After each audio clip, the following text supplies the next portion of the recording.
My role is really working with clients, making sure that I understand their needs, making sure that I'm there to guide them through whatever questions or compliance initiatives that they have. So that way that they're successful in their cybersecurity defense, in their overall IT control operations, which helps with them reducing risks that are presented to their company. As I got in college and I started to look around at the different majors that were available for me to take, accounting is one that stood out. And as a result of going into accounting and doing my research and understanding what I liked and what I wasn't so fond of, it landed me in audit, and it landed me in the specific space of this IT audit that I currently do today.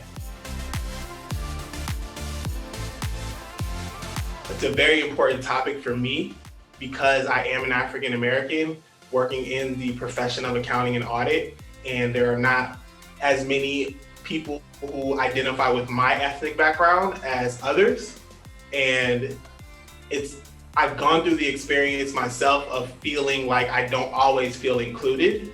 So to run a company now where I have the opportunity to provide and build that culture is very important, to have diversity and inclusion ingrained within how I run my business. As a community, we need to respect everybody's differences and make sure that we make everyone feel like their differences matter and that they contribute to the overall goal or picture of where we're trying to take the organization or the team or the project. And just how we teach and learn from each other and how we can make the working world a better place.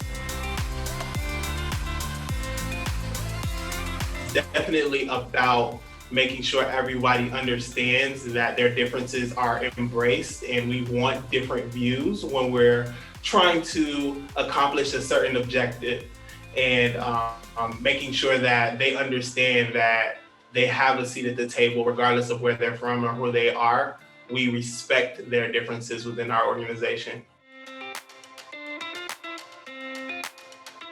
Definitely to make sure that you try to have a passion for doing what you do, because that's what's going to keep you there. That's what's going to keep you wanting to help and do the next project and do the next task. And then always wanting to do better for yourself, always wanting to learn more about what you do, so that way the service that you do provide to people is of quality and is premier service that you are getting paid for and that people expect to receive.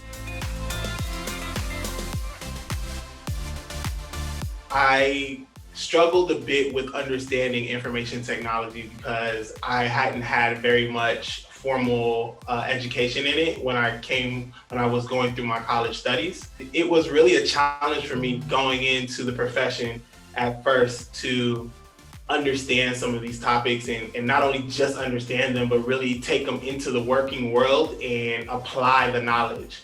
So what I had to do was really tell myself that I had to step back and dedicate time to studying IT, so that way I could learn some of the jargon and some of the principles and technologies that I was dealing with on a day-to-day basis in my work.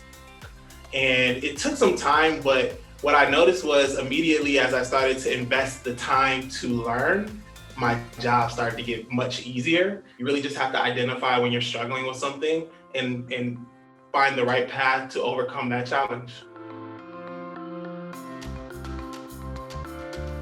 EY's culture operates at a much faster and higher pace than a lot of smaller or regional firms, just because they are Big Four and they do expect that their quality is in everything that they do in their service. That's definitely one of the things that I picked up working with them, is to always make sure that you are providing quality work or quality service to your clients. Just understanding foundational topics that I learned about IT audit and how to document and how to scope and how to strategize a project so that way I can work through completion are definitely skills that help me feel more confident about going into work and going into business for myself to provide similar services that I did provide when I was with EY to my own clients. When I went to study accounting and I learned how few of us African Americans actually become CPAs, I immediately saw opportunity to be someone who was unique and rare within the profession. There are a lot of things within the world that can contribute to young African American men and women going on the wrong path in life. And I think a lot of us have to make a decision on what we decide we want to do at some point.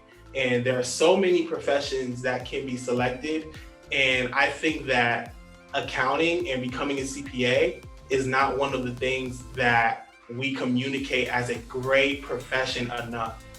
And I want to be somebody who can share my story and show how being a CPA is a respectable profession that pays well, that provides a lot of opportunity, so that someone who is like me, who is trying to identify what to do with their life or what to do in their career, can see someone who's gone through that process and say, wow, that looks like something that I want to do.